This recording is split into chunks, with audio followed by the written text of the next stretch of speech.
माननीय श्रीमती रेणुका वानखेडे मॅडम, अधिसेविका गोकुळदास तेजपाल रुग्णालय, त्यांना मी त्यांचे मनोगत व्यक्त करण्यासाठी प्राचारण करते.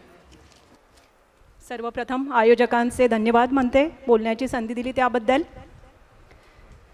भारतीय घटनेचे शिल्पकार डॉक्टर बाबासाहेब आंबेडकर यांच्या चरणी आज प्रथमतः वंदन करते. हिंदवी स्वराज्याचे संस्थापक छत्रपती शिवाजी महाराज स्त्री शिक्षणाचा ज्यांनी विडा उचलला होता असे आणि ज्यांच्यामुळे स्त्री शिक्षणाचा अधिकार मिळाला असे सावित्रीबाई फुले, ज्योतिबा फुले यांना सगळ्यांना आज मी या कार्यक्रमाच्या निमित्ताने वंदन करते. आज प्रजासत्ताक दिन, त्यानिमित्ताने आज आपला जो हा 76वा प्रजासत्ताक दिनाचा प्रोग्राम आयोजित केलेला आहे, त्या कार्यक्रमाच्या निमित्ताने आज मंचावर उपस्थित वैद्यकीय महाविद्यालयाचे अधिष्ठाता माननीय सकपाळ सर, रुग्णालयाचे उप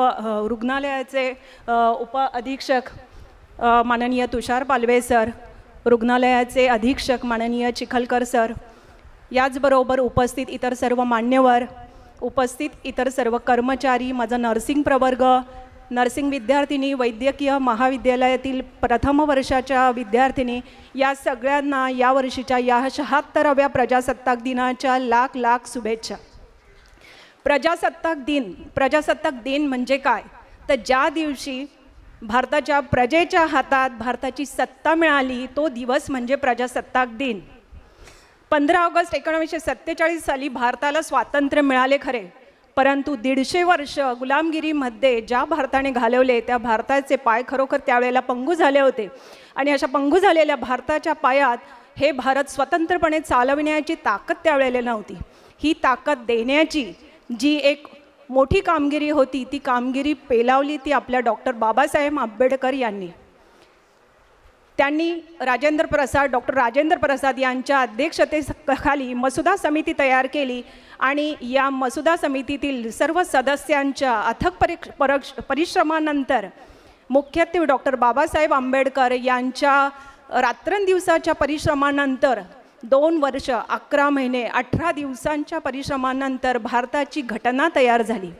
घटना म्हणजे तरी काय, एखादं आपलं स्वतःचं कुटुंब जरी चालवायचं असेल तरी आपल्याला महिन्याचं बजेट, महिन्याचे सगळे काही एक नियम ठरवावे लागतात. त्यावेळेला ते कुटुंब व्यवस्थित चालवलं जातं आणि हे तर भारताचा, देशाचा कार्यभार चालवायचा होता.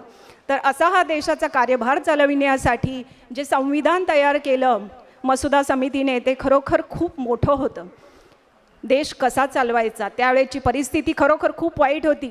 आपल्या भारतापुढे अनेक आव्हानं होते. या सगळ्या आव्हानांना सामोरं जाण्यासाठी आपल्याला ही जी घटना तयार केली, जे संविधान तयार केले, ते संविधान आपले 26 नोव्हेंबर 1950 साली पूर्ण झाले.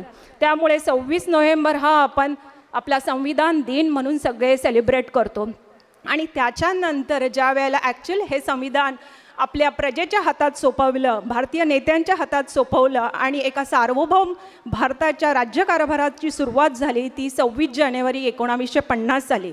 त्यामुळे हा प्रजासत्ताक दिन आपण मोठ्या उत्साहाने साजरा करतो आणि भारताच्या इतिहासात तो सुवर्ण अक्षराने लिहिला गेलेला असा हा दिवस आहे.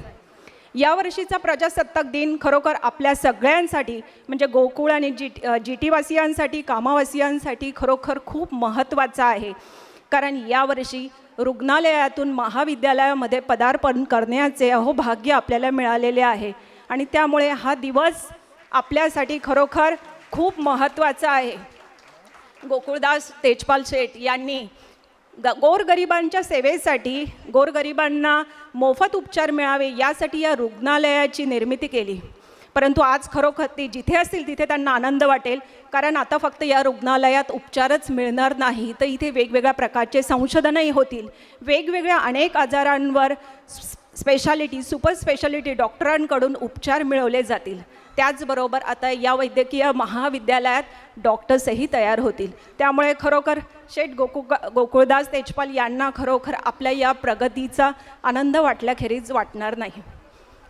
आज रुग्णालयाकडून महाविद्यालयाचा प्रवास हा खरोखर वाटतो तेवढा सोपा नव्हता. या सर्व प्रवासात तुम्ही, आम्ही, आपण सगळे साक्षीदार आहोत. परंतु या प्रवासातल्या अडचणी खरोखर जवळून पाहिलेल्या आहे. वैद्यकीय महाविद्यालयाचं बीज रोवणं त्या बीजाला पाणी घालणं, त्याला खतपाणी करणं हे महत्त्वाचं काम या रुग्णालयातील अधिष्ठाता, वैद्यकीय अधीक्षक, आपले उपअधिष्ठाता आणि इतर सर्व टीम यांनी केलेलं आहे. आणि आपल्या सगळ्यांचाही या संपूर्ण प्रवासामध्ये खारीचा वाटा नक्कीच आहे. त्यामुळे भविष्यातील इतिहासात या शासकीय वैद्यकीय महाविद्यालयात आपल्या सगळ्यांचं नाव खरोखर सुवर्णाक्षराने लिहिलं जाईल हे नक्कीच खरं आहे. परंतु आज हे एक छोटंसं रोपटं आहे. या रोपट्याचं आपल्याला एका मोठ्या वडाच्या भक्कम वृक्षामध्ये रूपांतर करायचं आहे आणि त्यासाठी आपल्या सगळ्यांची साथ गरजेची आहे. आज प्रजासत्ताक दिन संविधानाला खऱ्या अर्थाने मानवंदना करण्याचा दिवस असतो आणि संविधान फक्त आपल्याला आपलं कर्तव्य शिकवतं.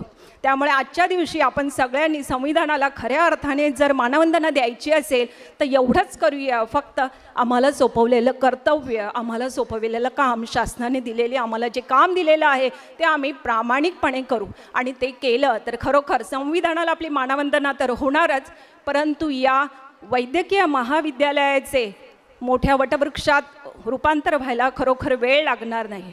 आणि आपल्या सगळ्यांच्या वतीने, मुख्यत्वे GT आणि कामा रुग्णालयातील नर्सिंग प्रवर्गाच्या वतीने मी अधिसेविका म्हणून माननीय अधिष्ठाता यांना आश्वस्त करू इच्छिते की भविष्यात या रुग्णालयातून खूप चांगल्यात चांगली नर्सिंग जी सेवा आहे ती दिली जाणार आहे. आज एवढंच बोलून मी माझे 2 शब्द संपवते आणि संयोजकांनी जी बोलण्याची संधी दिली त्याबद्दल खूप खूप आभार. जाता जाता एक गोष्ट सांगू इच्छिते की या वर्षाचा प्रोग्राम खरोखर खूप छान अनोखा आहे.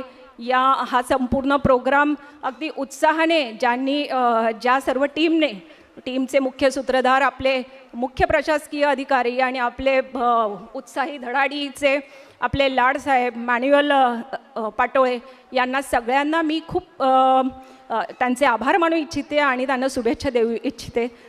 सगळ्यांना या कार्यक्रमाच्या पुन्हा एकदा शुभेच्छा. धन्यवाद.